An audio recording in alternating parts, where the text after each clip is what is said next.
Rambol-rambol na to para maadto jud sa kuan ang repolyo. Medyo maluto. Nakita na. At meron kaming bagoong. Sarap ito sausaw sa bagoong. Ayan na, nakita na.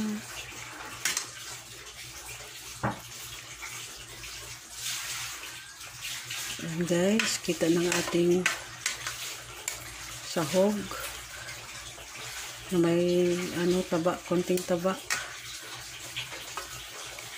Wala na ako nagtoyo guys. Ang repolyo na lang atong ipaluto kaayo. Yan, sinabaw, pork sinabaw tayo. Yan na guys, ang pork sinabaw ni Plantita. Yan na.